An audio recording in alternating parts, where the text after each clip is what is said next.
আজ বর্ধমানে 108 মন্দির ঘুরতে যাব ফুল ফ্যামিলি মিলে। সকাল সকাল বেরিয়ে পড়লাম, ট্রেনে রওনা দিলাম বর্ধমান স্টেশনে। বর্ধমান স্টেশন থেকে বেরিয়ে টোটো স্ট্যান্ডে গিয়ে টোটো ধরলাম। টোটোতে 20 টাকা নেবে 108 মন্দির যেতে। আমরা ফুল ফ্যামিলি রিজার্ভ করে গেছিলাম বলে 200 টাকায় পৌঁছে গেলাম 108 মন্দির।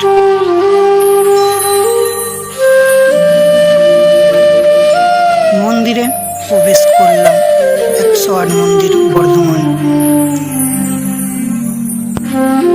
চারদিকে সুন্দর মনোরম প্রকৃতির দৃশ্য, তার মধ্যে 108টা মন্দির যা শিবলিঙ্গ অবস্থান করে আছে।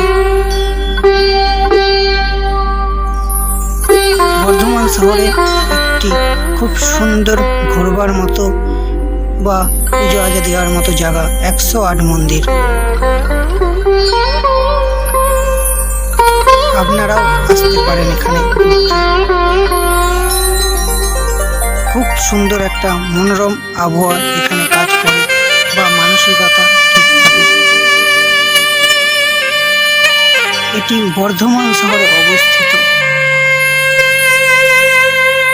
খুব সুন্দর সুন্দর এখানে শিবলিঙ্গ আপনারা দেখতে পাবেন। 108 মন্দির বর্ধমান।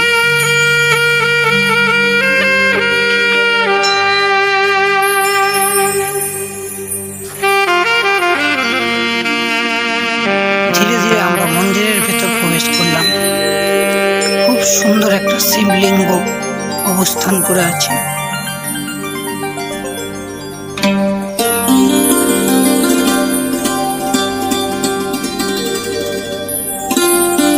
এবার আস্তে আস্তে 108 মন্দিরের ভেতরের দৃশ্য আপনাদের দেখাচ্ছি।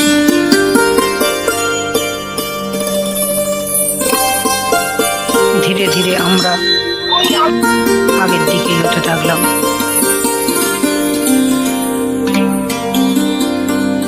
আপনারা সকলে এখানে এসে ঘুরে যেতে পারেন। খুব সুন্দর একটি এলাকা। বর্ধমান শহরে 108 মন্দির।